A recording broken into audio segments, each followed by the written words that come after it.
just so that we know that things are actually starting. And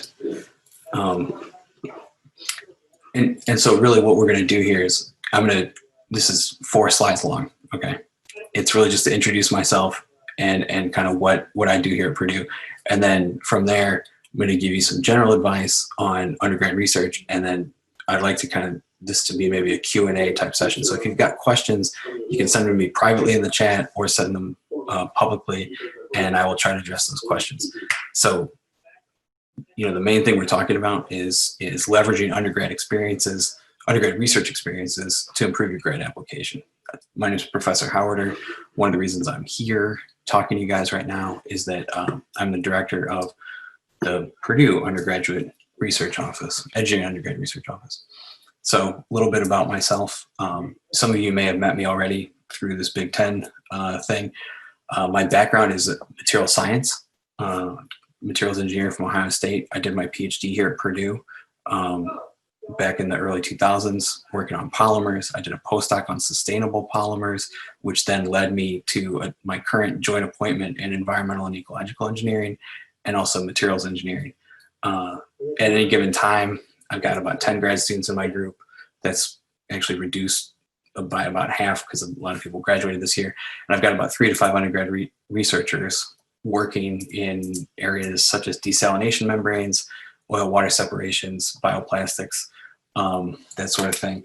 Hang on, I just have to make a small note to myself.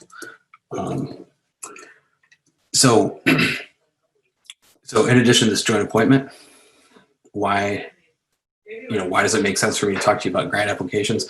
Well, I'm currently the grad chair for admissions in environmental engineering. I've served on the materials graduate committee for over 8 years. And in that time, I've reviewed about 3,000 graduate applications. Okay, so, and talked to my colleagues about, you know, what are we impressed by? What are we not impressed by? And so some of what I'd like to tell you is what actually helps advance your application forward, especially when you're talking about undergrad research. I've personally advised over 40 undergrad researchers. Many of those have gone to grad school, not all of them do, and 23 master's or PhD students. If you're familiar with undergrad research at Purdue, we have a SURF program where we have 150 students over the summer in an intensive 10-week program. And some of you may have been involved in something like that at your home institution or in a different institution, like an NSF REU research experience for undergraduates. The other thing, probably the more common mode, at least for Purdue students to get involved in undergrad research, is to be part of a lab during the academic year. Okay, so here we are. This is my last slide. I'm going to get out of the slideshow and then just talk to a panel of names or whatever. But how do we best translate those undergrad experiences into the grad application? Into, not just putting on the grad application, but how do you actually make it stand out, right? So I'm going to stop the share because I hate what that does to my own computer. And I think the first place I just want to start with this conversation is to note that undergrad research experiences span a very wide range of things. You could be doing something where you're merely shadowing someone for a short amount of time just to get an idea how that lab works. What's the culture of the lab? What are the things you're doing there? My first undergrad research experience, which was almost 20 years ago, was very dull in the beginning. I was grinding powder to make some sort of fancy oxygen sensor. And then I would basically monitor this system and essentially make sure it didn't go haywire. And if it did, I was supposed to run down the hall and tell the grad student, hey, things are screwing up. So it wasn't like a lot of fancy stuff. Like I wasn't doing too much that was really advanced. Now, this was 20 years ago. Undergrad research culture was different. But the point is, you may have had an undergrad research experience that maybe was awesome and maybe it wasn't. Maybe it didn't go so well. That's okay. That's all fine. You've got that academic year type experience. Maybe some of you have done multiple tours of undergrad research, been doing it for a couple of years. I met a student the other day who said he'd been doing research at a university since he was a freshman in high school, which is like, oh my God, that's insane. But that's great that the world has all sorts of great opportunities like that. And there's a program like SURF or REU, which is like a very intensive 10-week summer internship. And so you've got those range of experiences. The outcomes can equally be highly varied. Sometimes people are co-authors on a paper. Sometimes the project went nowhere. Sometimes the student and the advisor, or the student and the grad student, it just doesn't mesh and things aren't working out, so we part ways. But you say, hey, I'm still interested in research, just maybe not in that lab or with those people. So now we get to our senior year. What do we do with all this stuff? The thing I would put right out front is that all the experiences I described, the most important piece of them is how you grew from it, what you learned from it, how that changed your perspective. And at least the grad committees that I'm on in material science and environmental engineering, we don't look at undergrad research as a must-have. We look at undergrad research as something that helps facilitate or helps a student realize what they want to do and what they don't want to do, right? So a very common outcome from the SURF program, for example, we'll have students that come in and they say, I've been working in an experimental lab for a long time. I want to try this modeling project. I want to work with this other professor doing modeling simulation and see if I prefer one or the other. And sometimes they take that modeling project or they take the experimental project and say, I hate it, don't want to do that. And that's actually a great outcome from undergrad research. And that's also a great outcome to actually include in your grad application, right? So let me just cut to the chase and talk about the grad application part of it. So in environmental engineering and in materials, we don't have the GRE. So the GRE is off the table for that. Now, some places you're going to apply, they're going to want to have a GRE. That's fine. So that's one element of the equation. It has nothing to do with undergrad research. You've got your GPA. It's another piece. You've got your letters of recommendation and statement of purpose and your CV. Probably the number one mistake I see with people dealing with undergrad research is they'll have these great accomplishments. Maybe they published a paper. That's awesome. Maybe they got to give a talk. Like they actually got to deliver the talk themselves at a conference. Frequently, it's that they got to give a poster at a conference. The mistake happens is they just put that on their CV as a single line. They say, oh, here's the paper I wrote. And then I read the statement of purpose. It's nowhere in the statement of purpose. I read the letters of recommendation. It's nowhere in the letters of recommendation. And so all of a sudden, like that line that you are rightfully very proud of basically gets ignored or gets rolled over because there's no redundancy in the application. And I think that that's something where if you have done undergrad research, I would first, make sure that your statement of purpose brings that up and talks about the importance of maybe what you learned in the lab, how it changed the direction you're on, how it changed the way you think about research. And what we're looking for, or at least what I'm looking for when I read that, is that undergrad research somehow increased your level of awareness, increased your maturity as a researcher, so that when you're going to come into my lab or come into my department, there's certain things that you're already familiar with. You know how certain things work. So number one thing is make sure that it shows up in your statement of purpose. The number two thing is I would say that even if that research mentor is someone that you don't want to work with long term, that's totally fine. I would strongly consider getting a letter of recommendation from them. Again, even if it was something that was, maybe a small thing that happened in your sophomore year and you haven't talked to that professor, you haven't talked to that lab in a while, open up the conversation. Ask them, if they'd be a letter writer. And the other thing is, as I mentioned, if there's an accomplishment that you did with them, ask them to maybe mention that in their letter. There's nothing wrong with saying, hey, I gave this poster and I was really proud of it, and I was wondering if you could include something about that in the letter. Or a different way to do that is to send them a copy of your personal statement that mentions how proud you are of whatever the accomplishment is, right? So I have one more comment to make about myself while I'm making that. If anyone has questions on chat, maybe you can send those to me and we can talk about some of that. So this is kind of a story related to that in my own undergrad research experience. I said I worked in a lab where my job was to grind up powder and help monitor some sensor array. So pretty low level stuff. For me, the thing that helped me confirm is I got to know the graduate students in that lab. I got to understand what the whole process was for grad school. So I knew what I was signing myself up for. I knew that, it's I'm talking about 4 or 5 years. I knew, kind of the weightiness of having to, find a research topic and really sink your teeth into it, even though that wasn't what I was necessarily doing. But that's something I was learning from the graduate student. And the other thing I learned, the other thing I gained from it, one of the reasons I'm at Purdue is because the person I did undergrad research with was a Purdue alumni. And so when I was asking for people to write letters of recommendation, I mean, back then I was stupid. I was foolish, but maybe we can permit that because it was 20 years ago.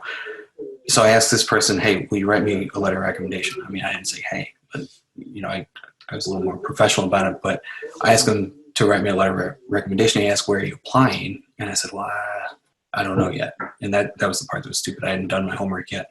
And so I talked to him and I had a good conversation about different places to apply. And so the other way to leverage undergrad research is to realize that all those people you worked with are part of your professional academic network and use them like that. Talk to the grad students in that group, ask them their advice about, where to apply, ask their advice on how they like working in that current lab, ask them where else they applied, ask them for insights about how their process worked getting at the university that you're currently at. Because the other thing, you may be realizing this right now, but every school, every department has their own slightly different process for admissions, slightly different process for recruiting. And the grad students that you may have met through undergrad research can be a really good mechanism for that.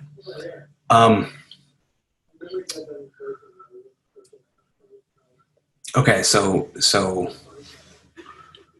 Luke, Lucas, you sent everyone a nice link about a research statement.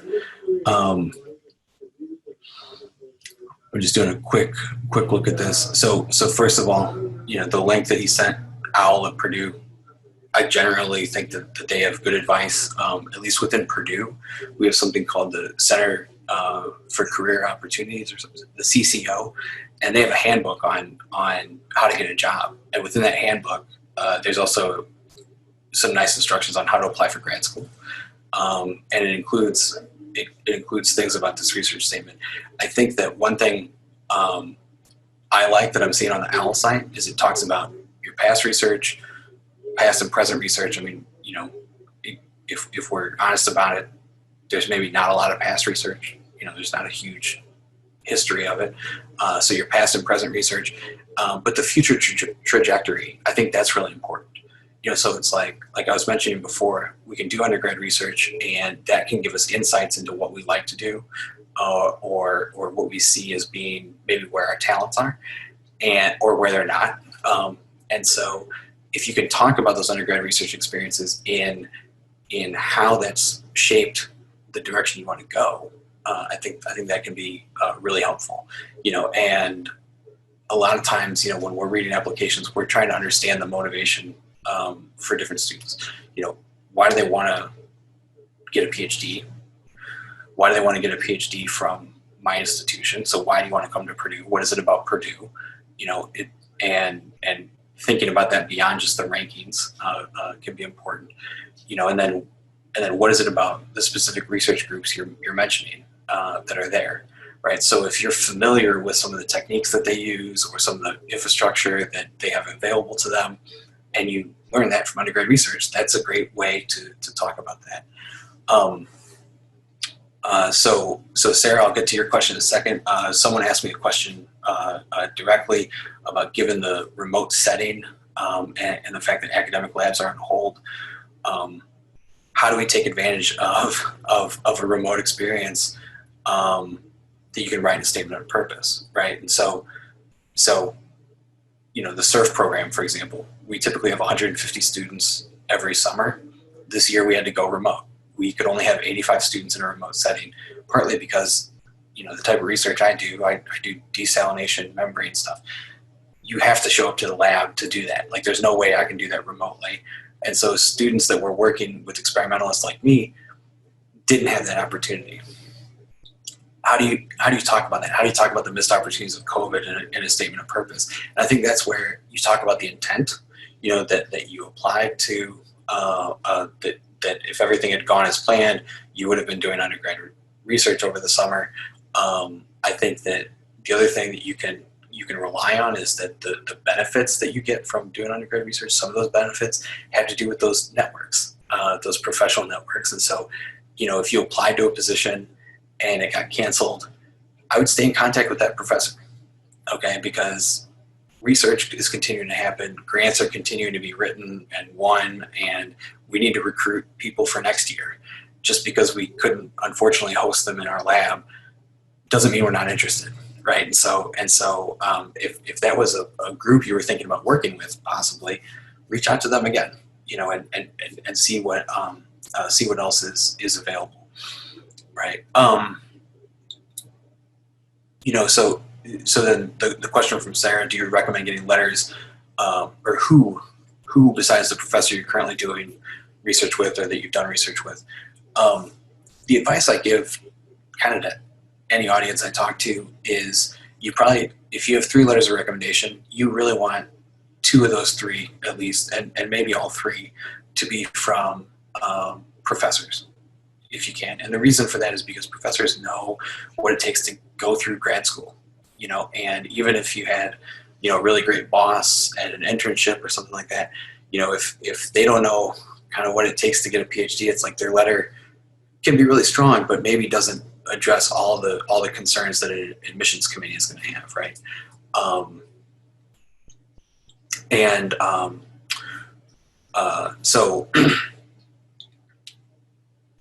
So maybe other people that I would rely on for letters, if I think back to when I was applying to school, I didn't actually know that many professors. I knew the person that I did research with, and then other than that, I was basically going off of professors that I had recently had in class.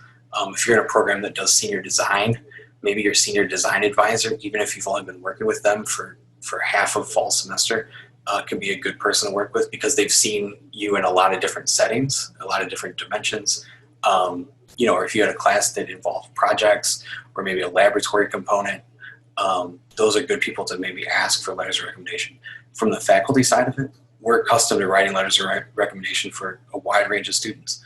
There are some people who are very stringent and maybe are going to deny you, right? And that happened to me. I got the first 2 people asked to write a letter said, yeah, John, I actually don't know you that well, and I don't think I'd be the best person to write a letter.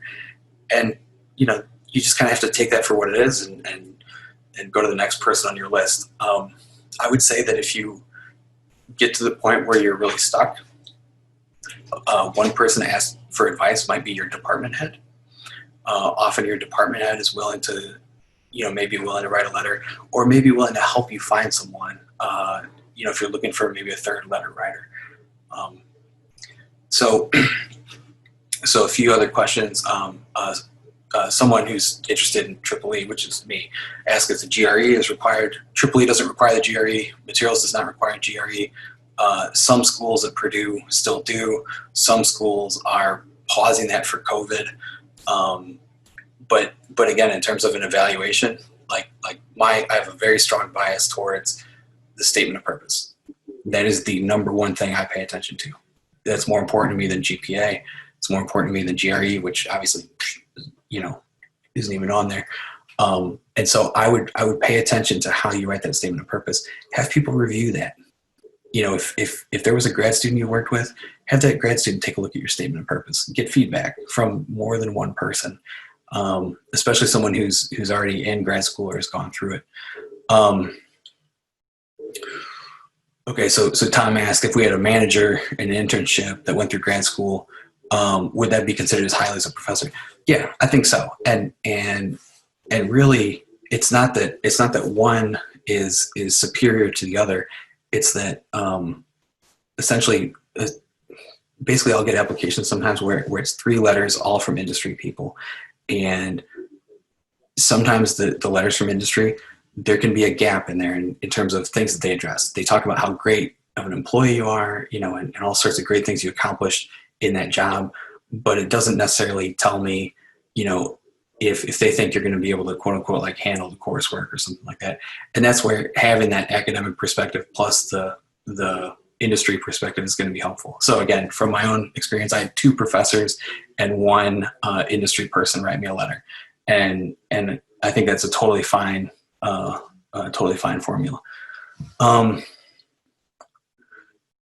letter of recommendation from a professor you've taken 2 courses with, absolutely, yep, that works. And is it okay to list conferences that you've participated in or attended if it's directly relevant to the interest? You could go ahead and list that on the CV. I think that's exactly the type of thing that you need to be putting in your letter. So like in my field, in materials engineering, there's a conference that happens in the Midwest, usually called Material Science and Technology. It's every fall. The student organizations usually get a big van and drive to the conference, and there's a lot of our students there. And that's where, for our students at least, kind of the eyes open up and they say, oh my goodness, like here's all this other research that isn't happening at Purdue that I'm also interested in. And that kind of becomes, again, one of these like self-discovery moments that I think you can write about in a statement of purpose in a pretty meaningful way. And so I think that can be helpful. The other thing that's helpful about putting stuff like that in there is that, one of the professors reviewing your application, they might have met you at that conference, but didn't remember it until they see it there and they go, oh, wait a minute. I think this person came to my poster. And then pieces start to fall into place, right? So I think that's where, again, putting it in the letter and the CV can help reinforce that.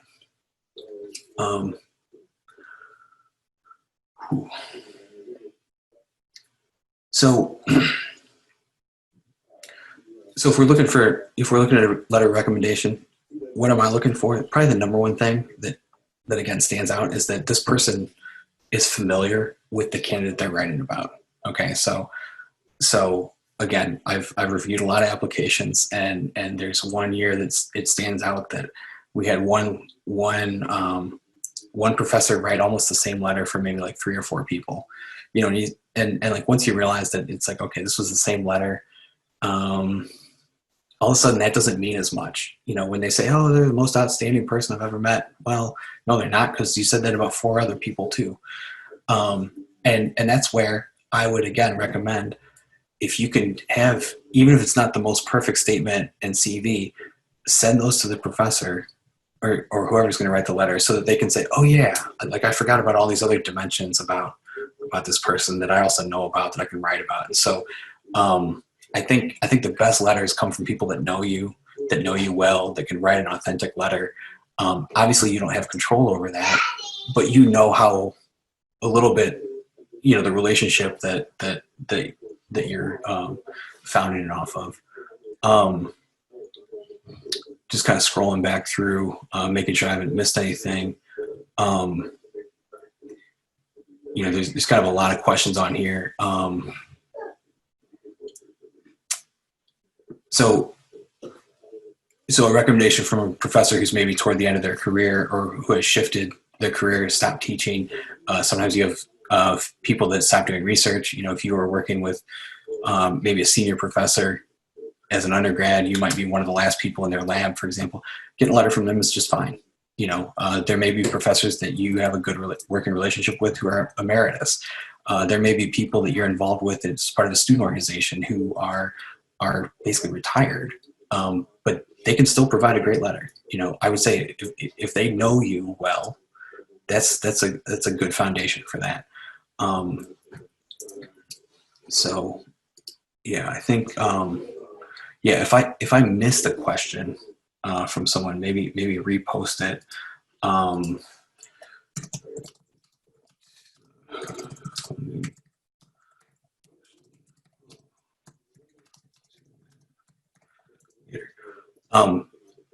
The other thing about kind of leveraging undergrad research, we've talked a lot about the application itself.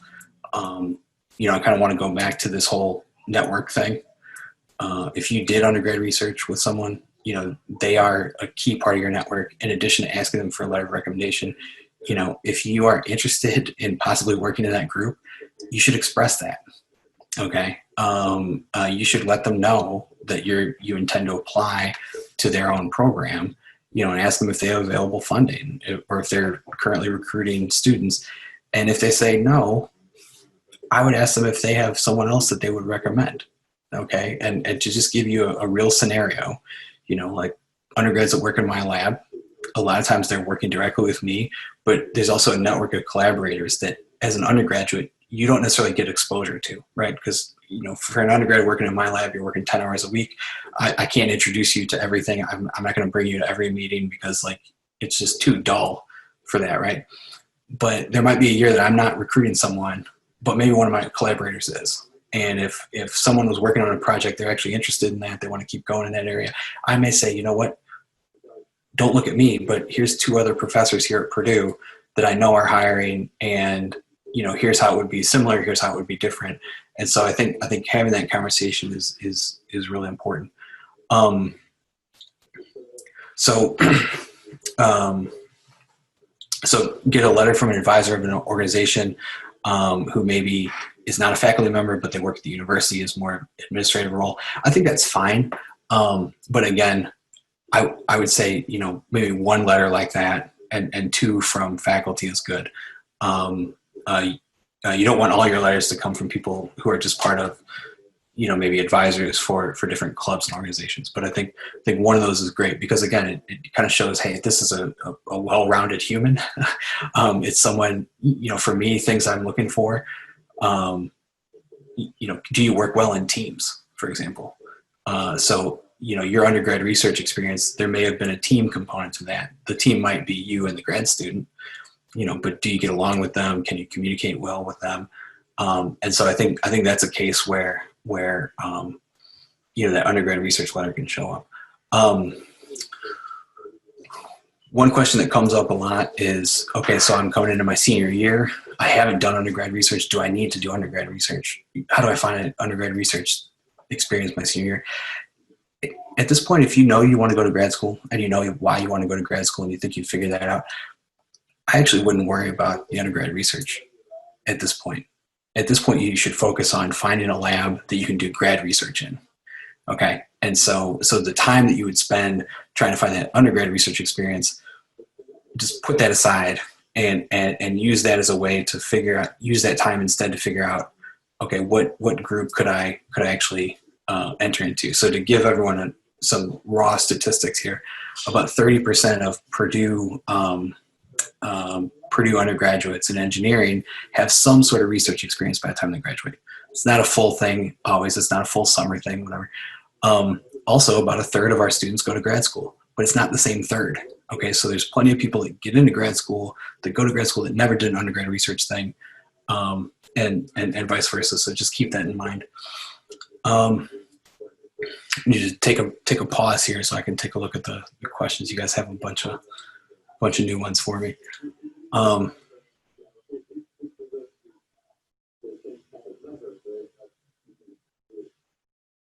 Yeah, so the question about someone on sabbatical leave, they've only taught a single course. Yeah, that works. That totally works for a letter of recommendation. And again, just my own experience. I teach a junior level lab class in materials engineering. Anyone who takes that lab class, whether I'm on sabbatical or not, I can write a letter for it. I can write a pretty complete letter because the type of work you do in that class is varied enough that I can talk about your technical communication skills, your ability to work in a team, the seriousness in which you approach academic work. Those are all things that you can get from someone who just teaches a class.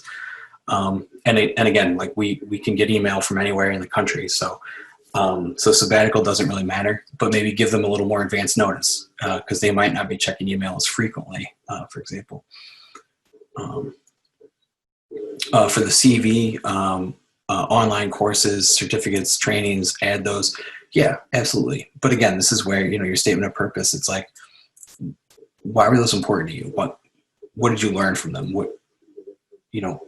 How are you building on that? Why is it on your CV, right?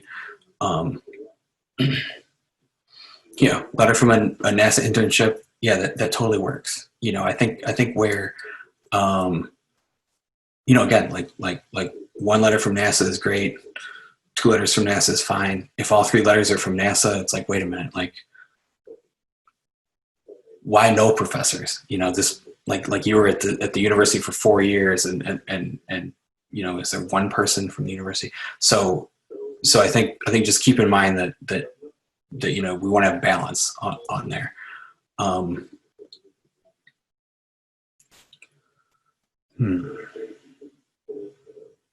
So Philip, your question is easy. Yes, you can apply for the PHPD program and send your GRE scores later. Some departments won't begin to review until the GRE is in. Others will start, but they can't. Maybe they won't admit you. Again, if they're still requiring a GRE. Same is true for letters of recommendation. You want to get all those letters in by the deadline, but you're not in control of that. So, you know, at least the programs I'm part of, we don't penalize students because they ask a letter writer who is disorganized and blew the deadline. Usually we're not going to act on the admission offer until we get those letters in. So, you know, if they're a couple days late, that's fine. If you have a professor that, you know, a week has gone by and they haven't submitted the letter, you might want to ask another professor. You know, that might be a case where, you know, you go back to a trusted mentor, you know, department head, and say, hey, do you have any advice about this? So-and-so hasn't written my letter. What do I do? And sometimes it can just be as simple as, you know, that professor walks next door and says, hey, you know, Professor Joe, like get that letter in, quit being a bum, you know. That'll occasionally happen. So this one's a little bit more nuanced. Recommendations about leveraging undergrad research for students applying to master's programs. So I think if you're applying to a master's program, you know, one thing that I would want to know is, where does research fit in that spectrum? Okay, are you doing the master's program because you want to go on to the PhD? Are you doing a master's program because you're undecided? Or are you doing the master's program and you say, you know what, I want to do some research, but I want to stop at the master's level because there's an industry career that I'm going to fit into that fits there.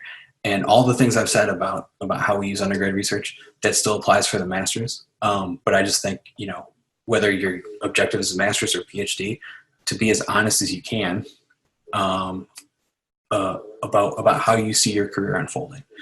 And when I was in your shoes, I was an undergrad at Ohio State, and I remember very clearly struggling with this statement of purpose.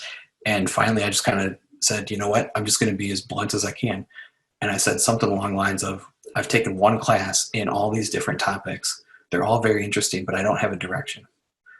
Because I don't have a direction, I want to get a master's degree, learn more about my own field, and possibly do a PhD after that. But I can't commit to a PhD right now because I don't even know enough about the different specializations in my own field. Now, again, that was a letter for me personally, a circumstance that was 20 years ago, but it's okay to be undecided, right? It's okay not to have everything totally figured out. Should you contact a professor before applying to a PhD program?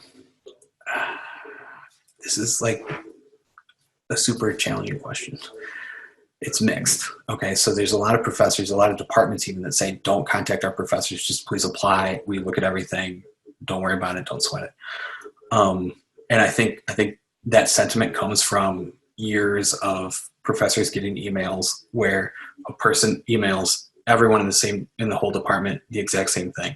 So it's like the same crime that I was talking about the professor who wrote the same letter of recommendation for 5 people. Okay, this is fake. It's not a sincere sentiment. I would say email a professor if you sincerely are interested in working in their lab. If you want to know if they're recruiting, write a short, direct email. You know, don't write an essay. Don't send us a chapter of a book, you know, about your life story. But, you know, maybe a short, direct email, include a copy of your resume, and just say, are you interested? You know, are you recruiting next year? You know, would I be a potential fit for your lab? And you might get no response. That's okay. You might get a response, and if you get a response, that's great. You hit the lottery that day. Hopefully they say, hey, you look great. Please apply to the program. But that's just to say, emails to professors, it's going to be a spectrum of responses.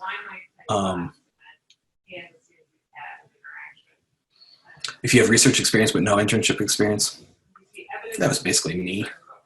I had something that you could kind of construe into an internship. Like I was gainfully employed most summers, but I didn't have like a solid, like an internship that I would, be like, oh, look at this awesome internship. Most of the things I was doing were kind of lab related things, research type things. So it doesn't hurt to not have internship experience. Vice versa. There might be someone on here who hasn't done any undergrad research. They did 3 internships. Hey, that's cool. That's fine. Some of you may be at small programs or universities that don't emphasize undergrad research. So I said a third of the Purdue Engineering students do undergrad research by the time they graduate. That might not be true for your institution. That's not your fault. So why should I hold that against you? I'm not going to, right? Like I want to know where you're headed, how you got to where you are and where you plan to go.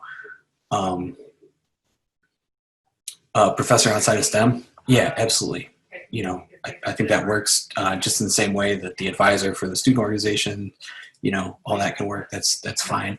Again, like when we think about letters of recommendation, some diversity in those letters is good.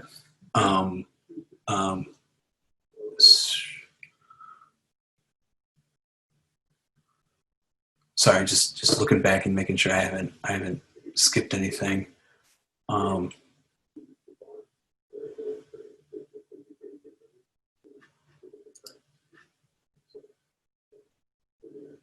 yeah, hey, thanks, Shelby. Yeah. So there's more presentations happening. I'm not sure if there's people that are new, people are coming in or out here, if it's a static audience, but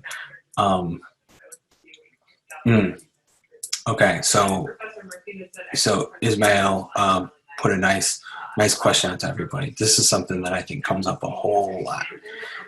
So you had a bad semester, or just think about what was your worst semester. My worst semester was my first year. Computer programming and I still don't get along. And that was a blow to my GPA. Overall, I would say you're better off focusing on what your best semester is and explaining why that was your best semester. So rather than saying I had a semester that went off the rails for, whatever, this, that, whatever, tell me a more positive story. Tell me about the semester after that in which you recovered, in which you are performing at what you think is your best, and tell me why that is. I think that's a better way to talk about it than trying to litigate and justify a bad grade or a set of bad grades. So just to give you a taste of how a review process happens.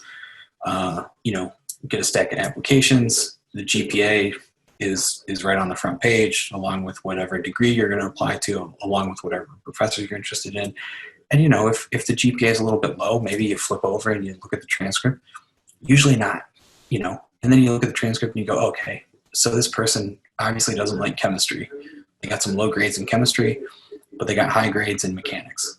Well, I'm a professor that does mechanics, so I could care less about chemistry, and you just move on, right?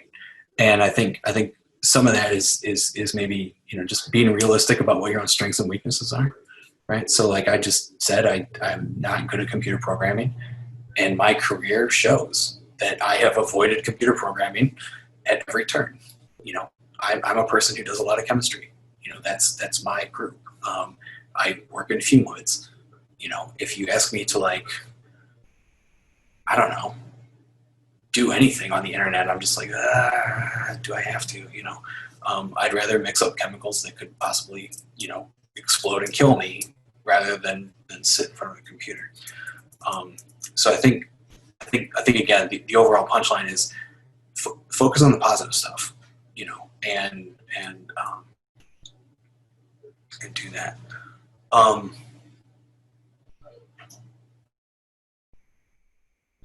Okay, we've got about 20 minutes left here. I think I've covered most of what I wanted to talk about.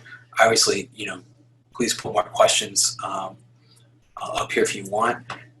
Since I'm here at Purdue, I can tell you a little bit more about the Purdue application process, and again, maybe where undergrad research fits into that.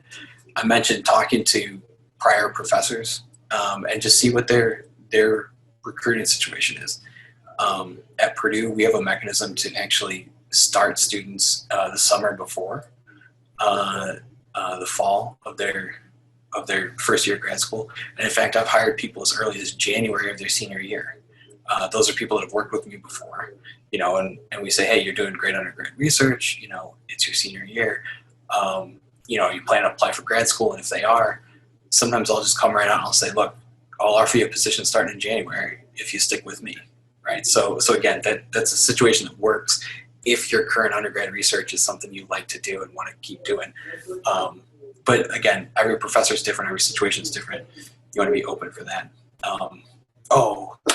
Alessandro, thank you for asking that question. I can't believe I blanked out on this. Is it more difficult to do research in a different area than your undergrad research? No. In fact, that's probably more common. I mean, that's what I was doing. I was doing ceramics-based research within materials engineering. When I went to grad school, I switched over to polymers, and that's very standard. And in fact, I'll just share my screen again.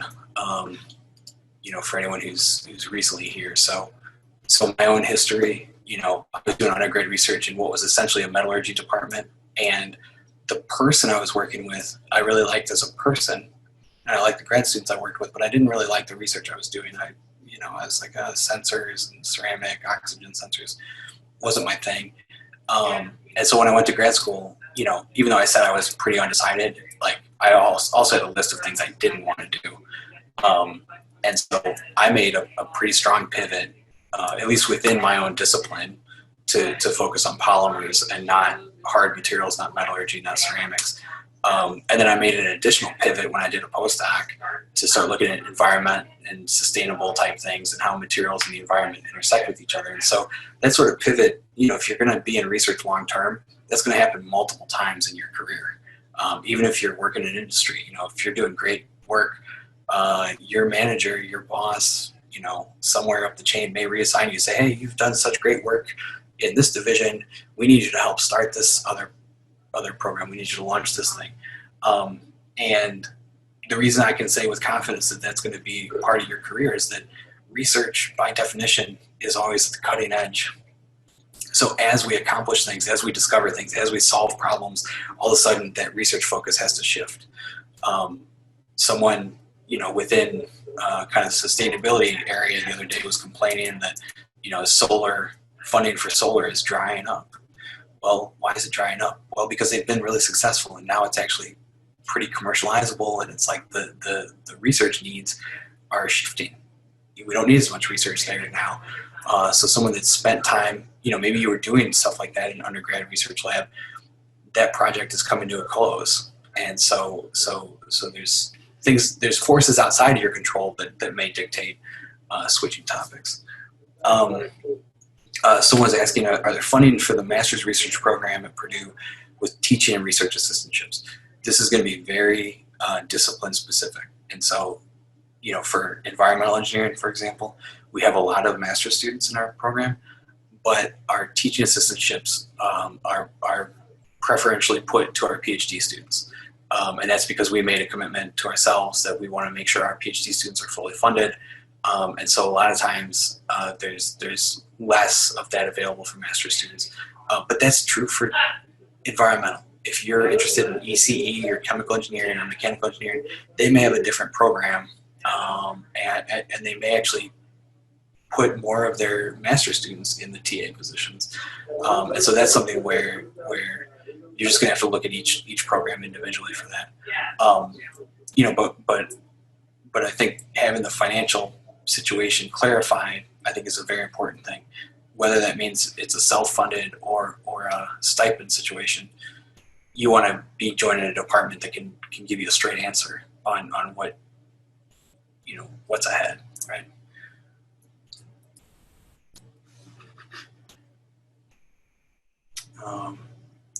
Yeah, again, if you asked me a question a few minutes ago and I didn't answer it, maybe just post it again so I see it, because if it's too far up there, it's maybe getting a little buried. From a foreign university with transcripts, we don't need a syllabus. Do not worry about a syllabus. But foreign or domestic, we need transcripts from every institution where you were ever enrolled. So if you went to community college for one summer just to bust out a math class, we need that transcript in addition to your main transcript. Okay, so that's actually something that does hold up your application, and so I would figure out now how to get the official transcripts from your transcript office, figure out what that timeline is, if there's a fee involved. Some places it's free. Hopefully it's free for most of you to get a copy of your transcript. But that is something that they will not process the admission until we actually have the real ones in hand.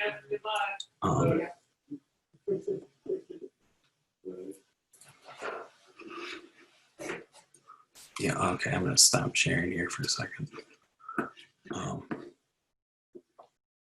Yeah, so the math classes in high school that counted towards your transcript in college, what's going to happen there is the university that you're at, the university that counted those, is going to include those on the existing transcript. So hi, that's my wife who's walking out of her office. Hola. In the background. So come to Purdue. Yeah, Purdue's awesome. She's a professor here too. Oh yeah, so the early math classes, that's already going to be captured on your existing transcript. It's going to show, here's a course equivalent that we granted you credit for. So you should be covered there, I think.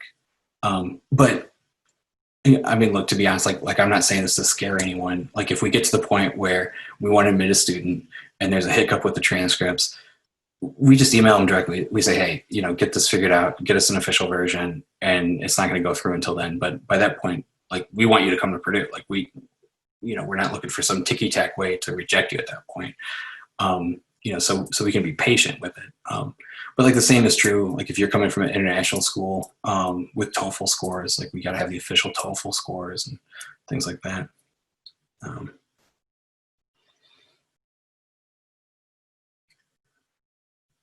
Is there a benchmark GRE score for the PhD program? Again, it's going to vary department by department. So some of the departments right now are waiving the GRE for a year because of COVID. Some of them are discussing it. My program, I've said this a couple times, but my program doesn't accept GRE scores. We actually don't care about the GRE. Back when we did care about the GRE, we cared about it a little bit. I would say that probably the quantitative score, the math score, is the one that's a little bit more important. The language score, less important, and the writing score, I would say also kind of less important. And if I can just explain to y'all for a second why I find the GRE redundant, it's because if I'm relying on that language score to tell me whether or not you can communicate technically in English, well, there's also the TOEFL score for people that are non-native speakers. And that TOEFL score is actually more descriptive than the GRE score. So the TOEFL score is going to trump the GRE. Secondly, one thing we ask every letter writer is to assess your ability to communicate written and oral technically, right? So that's why I said when I was a lab instructor, students have to give presentations in my class, they have to write lab reports. I have a pretty good sample set of what kind of technical writer you are, what your technical communication skills are. So that kind of supplants the GRE writing, right? And then on top of that, it supplants the GRE writing because you've submitted a statement of purpose, which is why you should pay a lot of attention to the statement of purpose, because like you have infinite time to craft that and to get feedback and whatever. And so it's like, hey, that's what it's like when I write a paper too. Like when I publish a journal article, like I have time to edit it. And so I think that becomes a better reflection of who you are. But, back to Philip's question, is there a benchmark GRE score? No, there's not. There is a hard benchmark GPA that's 3.0. Below 3.0, we got to ask a lot of permissions to admit someone, and usually we're admitting them with lots of conditions. So get that GPA above 3. There's no GRE minimum. There is a TOEFL minimum. I think the TOEFL minimum is actually pretty low. It might be like 18 or 20 in all the categories. but yeah, so it's kind of a longer answer on the GRE. Yeah, so we've got maybe 10 minutes left scheduled here. Obviously the chat has worked well, but if anyone wants to unmute themselves and say hello or ask a different question, you're welcome to do that.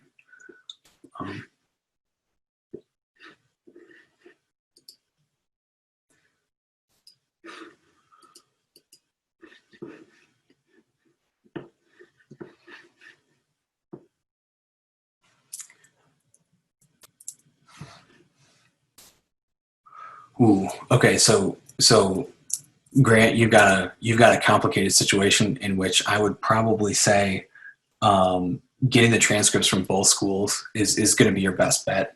Because even if the second school isn't needed, to just have it there is going to be easier. I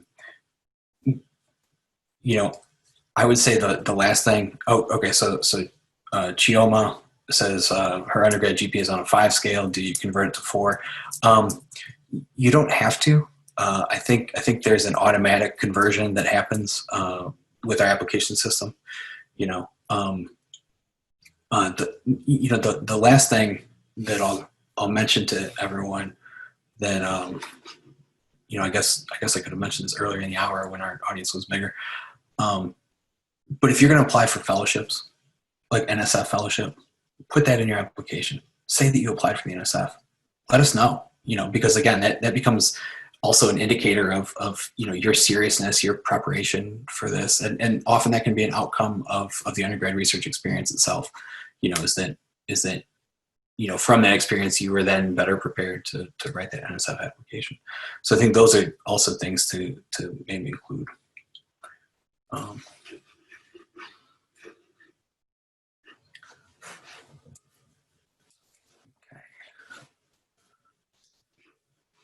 Yeah. So, I'll hang out for another 5 minutes. It seems like the questions on chat have kind of slowed down considerably.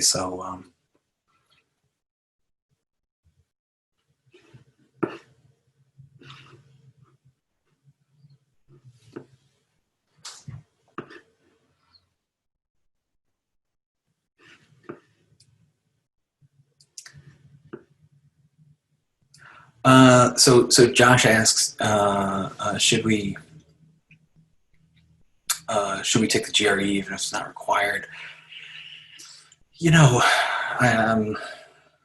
years ago I would have said, yeah. If you're thinking about applying for certain fellowships, having the GRE is just kind of a good thing to have. If it's something that you feel like doing, go ahead. But I think there's becoming less and less need for it. I would say that even though my department waived the GRE, not all the departments have. So if you're going to apply to 4 or 5 places, having the GRE on hand might be good, because you may discover later on, hey, I wanted to apply to this other school, and so you've kind of got it taken care of. Your GRE scores, I think, are good for 5 years, for example. So someone asked me to clarify on Chioma's question. So if you are at a school that does not have a 4-point GPA scale, you don't have to convert that. Like when we get the application, our system will automatically convert it into a 4.0 scale. There might be a chance that you can input what the converted GPA is, but I don't think that that's necessary, right? So, yeah.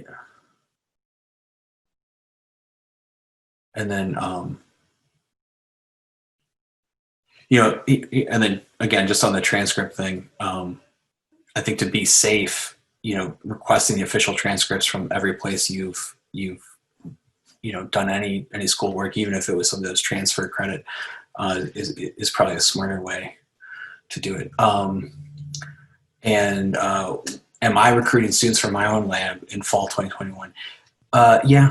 Yeah, I think so. I mean, so the way I run my lab, I typically try to recruit 1 student a year. And sometimes there's a brand new fresh project, and sometimes there's an existing project that we put the student on.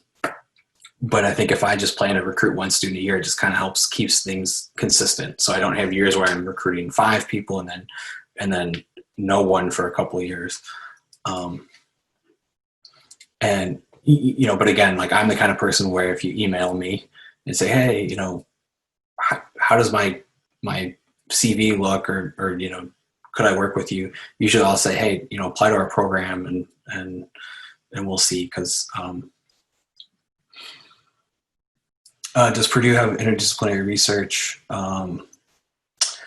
And okay, so basically I have a different background than where I'm applying. This is kind of a different variation on the research question. I did research in topic A. Can I do my grad research in topic B? Absolutely. I got my degree in discipline A. Can I transfer into discipline B? Yes, with some asterisk attached. So environmental engineering and materials engineering, one thing that we tell people with those 2 schools is that over 50% of our applicants in both cases don't have that degree as their undergrad degree. So we are a net, we can think of it as an importer of students from other disciplines. So in my own research group, I've taken students from chemistry, physics, mechanical engineering, chemical engineering, environmental engineering, materials engineering, and biomedical engineering. And I might be forgetting one somewhere in there, but that's 7 different disciplines that I've worked with. Other schools, you know, for example, chemical engineering, if you talk to chemical engineering, they may say, well, if your degree was in chemical engineering or chemistry, you're a good fit.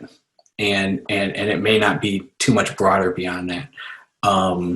And I think one thing that makes environmental engineering and materials engineering more open to that is because these are more naturally interdisciplinary programs. So if you've got a background in ECE, for example, but are interested in environmental, maybe apply into both of those programs. ECE and environmental is the way to go. And one thing that the Purdue application changed is now you can designate 3 different programs to apply to at the same time. It used to be if you wanted to apply to 2 or 3, you have to have 2 or 3 separate applications. Now it's just a checkbox, you know. And so if you are considering those interdisciplinary areas, think about that, you know, and that way, if one program says, nope, you know, not for us, you know, the other program might say, yeah, this is good. You know, that works out well. So I will jump on here since we look like we're at about time here at noon. Sure. The session that was originally scheduled from 12 to 12:45 within this room has been canceled. So I'm going to repost the link for you all to check out another session if you would like to join something during the lunch hour. Okay. Thanks a lot, Shelby. I appreciate that. Of course.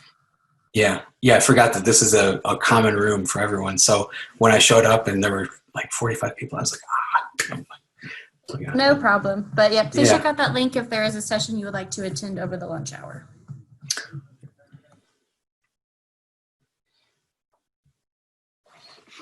Yeah. And then John, whenever you are ready to wrap up, we can end this session and I can put up share my screen to let everyone know about the next session that'll be in this room, but at 1 o'clock. Okay, great. So maybe this will be last call for anyone. So thank you for everyone that answered or asked questions on the chat. And in the last minute here, if anyone has a final question, feel free to unmute yourself.